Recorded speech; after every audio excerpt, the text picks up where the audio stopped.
Hello, and welcome to the Brutal Iron Gym podcast, where our goal is to cut through the BS and deliver the brutal truth about topics related to health and happiness. Today's podcast number 1503. The topic is Q&A, and the title is Weekly Progression Ideas. So one of our listeners reached out. They're a personal trainer, and they said they work in Australia. Woohoo! That's fun. So thank you for listening. And they said that they were kind of just interested if there were some odd or unique ways or different than normal ways that I manage weekly progression for myself and for my clients. So I thought that would be fun to share. So I'm going to share three that I like and actually just used this past week in my own training. And then also we do have some past podcasts that I sent them that helped a lot as well.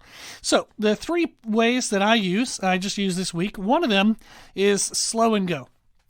Well, I guess before I talk about that, so after I start, the idea of making weekly progressions, what that refers to or what that is it's very important that you continue to push stimulus into the body for change.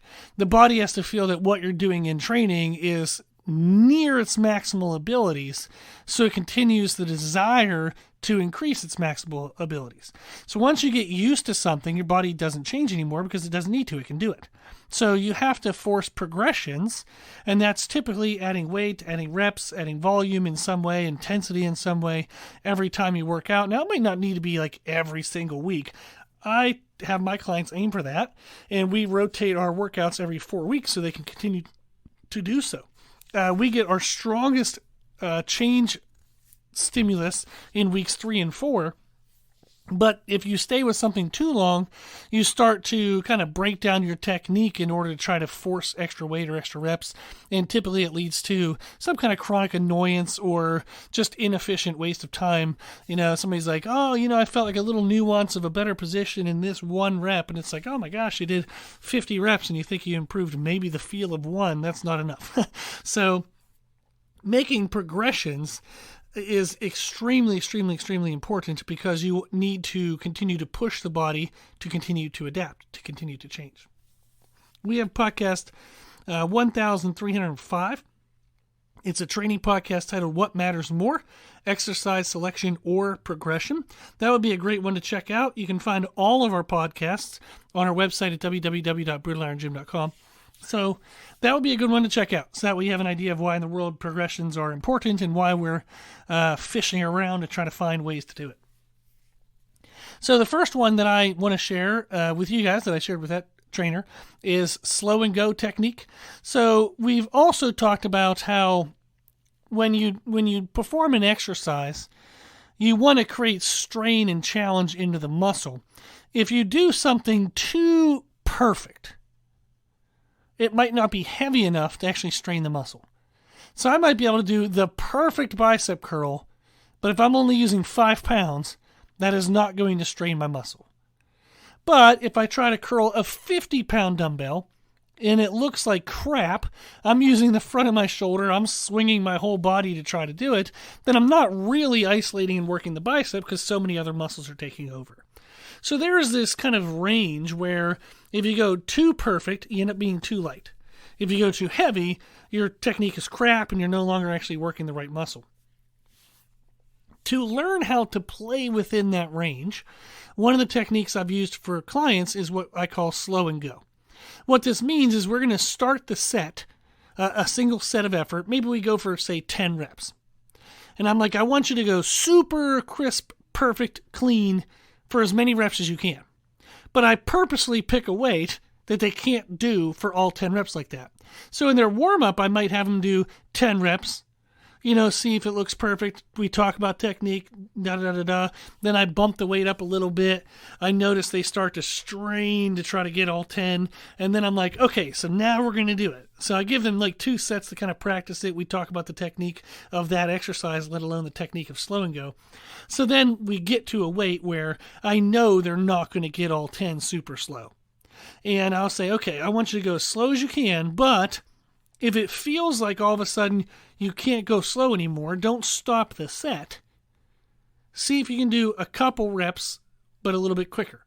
So slow and then go. So our go reps are kind of faster reps.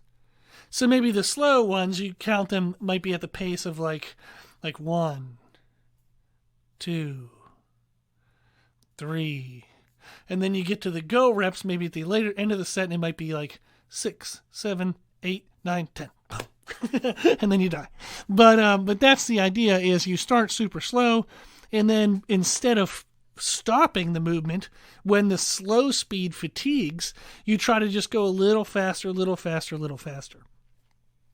So for example, I was doing hamstring curls the other day, and I was doing a bunch of other weird things, and I got to the hamstring curl machine, and I was using 70 pounds where I was curling up, and I was using one of our stoppers. We have a neat hamstring curl machine that allows you to control your end point and your starting point.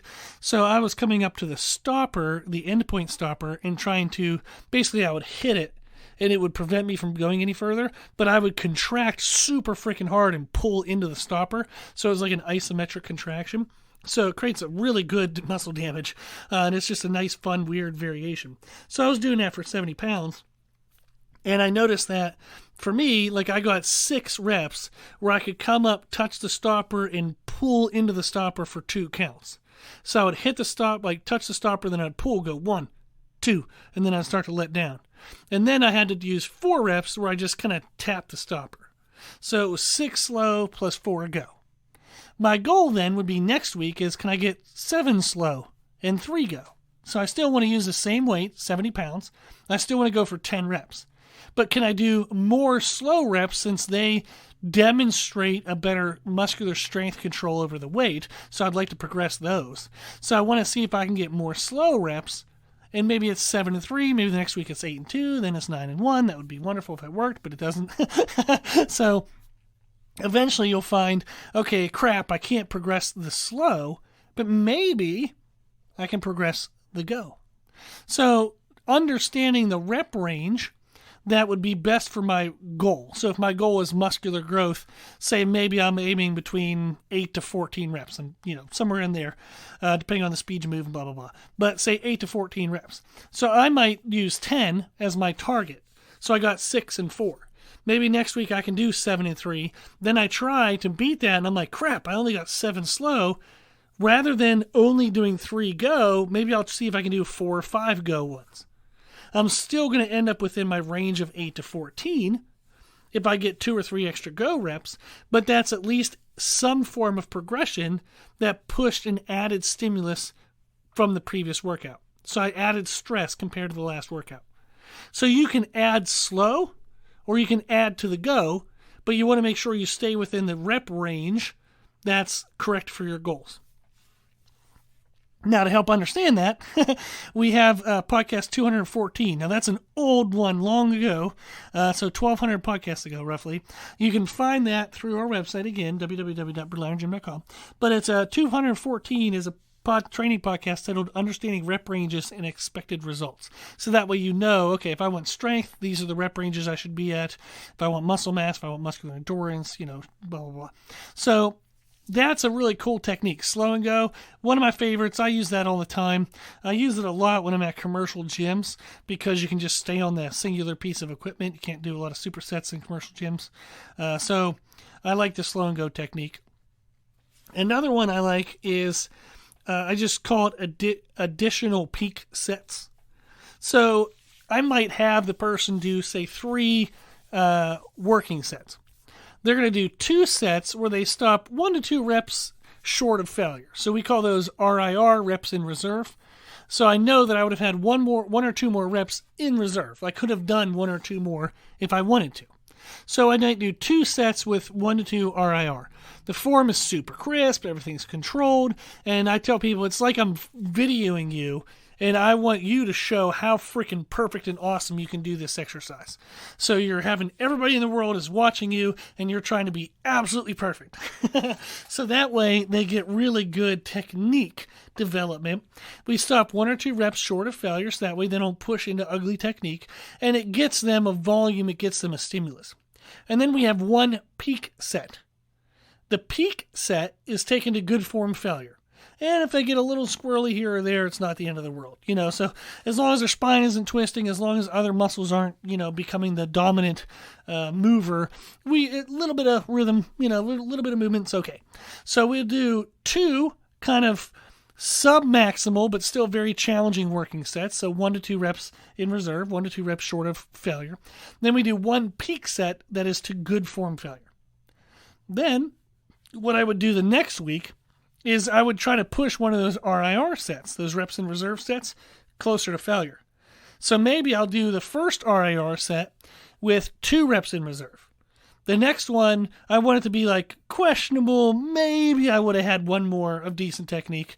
And then the third set, I go for all out, go for broke. So good form failure. So I progress the intensity of that second working set. And that is a form of progression from the previous week. Then what I could do the following week is maybe I could push that second set truly to good form failure. And then again, the third one to good form failure. Then maybe the fourth week, I push all 3 to good form failure.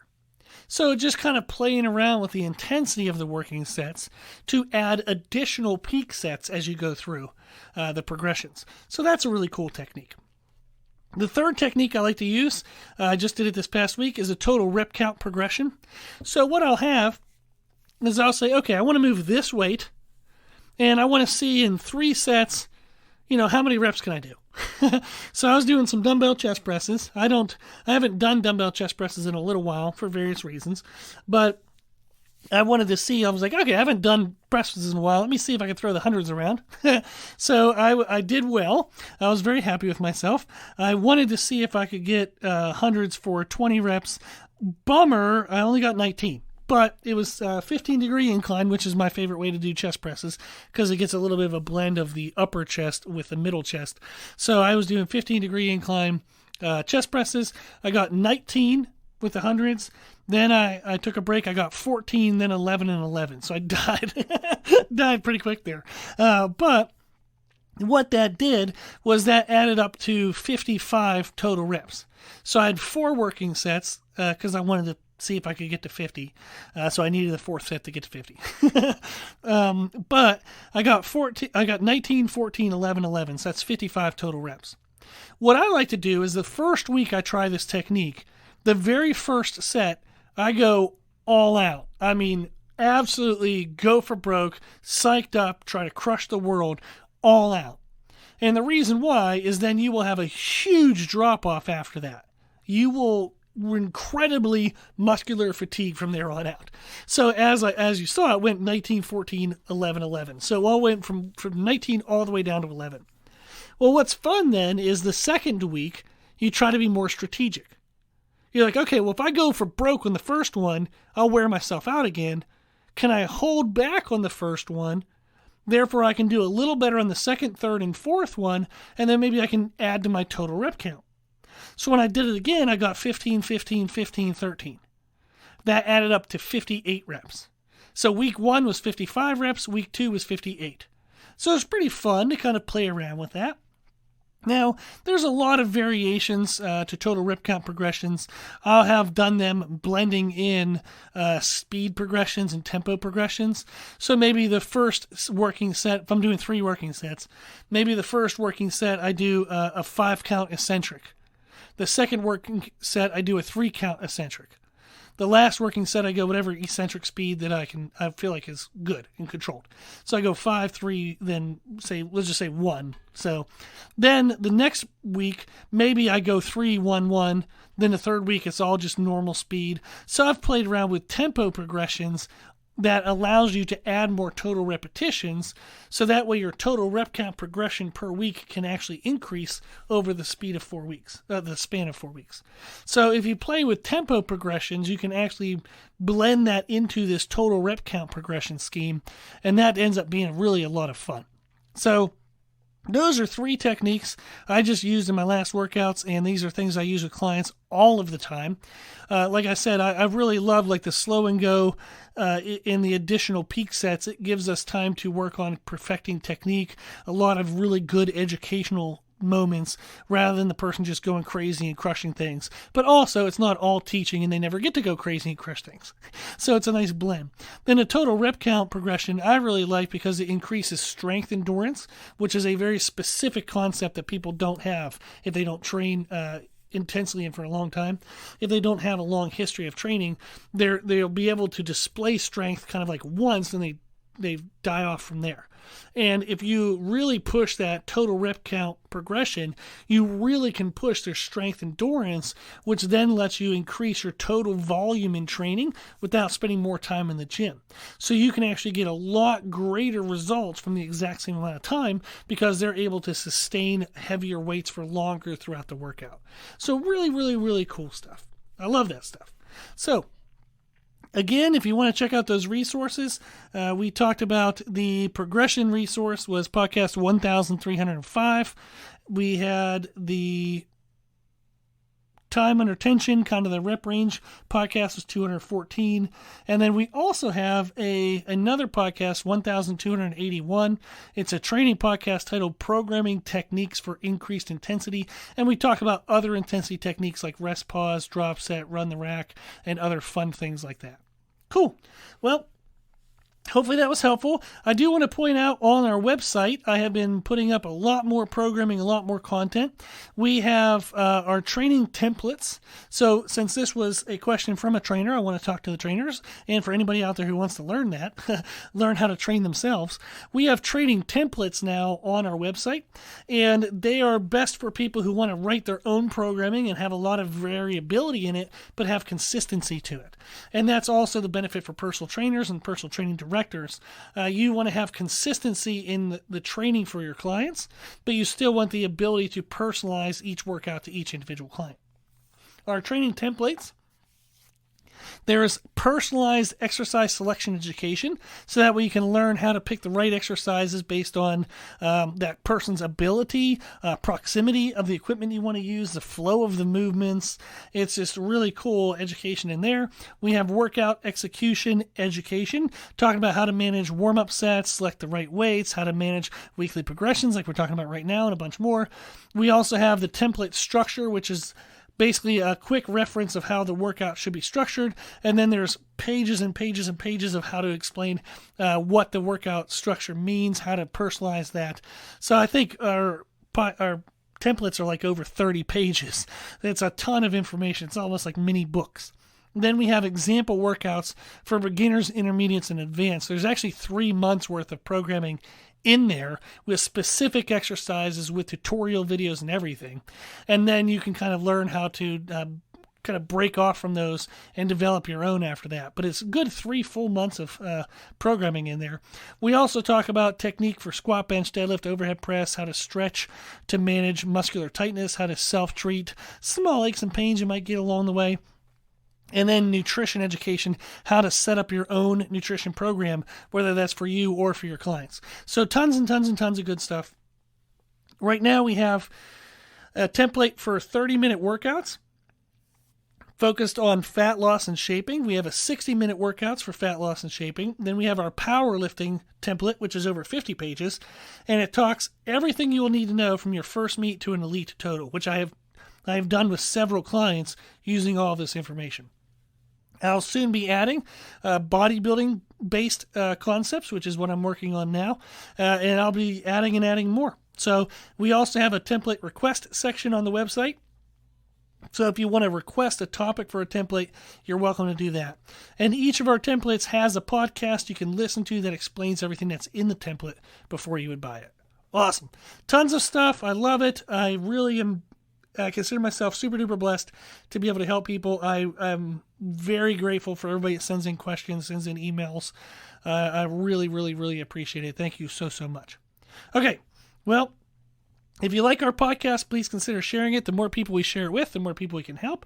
If you share it on social media, that is freaking awesome. If you share a conversation with somebody, that is awesome as well. Just let people know that the podcast exists and that they can get help for free.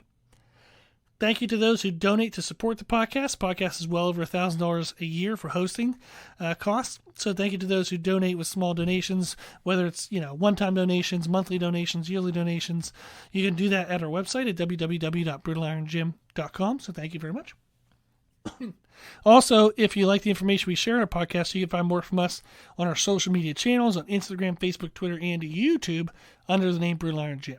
If you have any questions, feedback, suggestions, anything that you want to know, let us know at our email, brutaliron@gmail.com. As always, I hope this was helpful, and thank you for listening.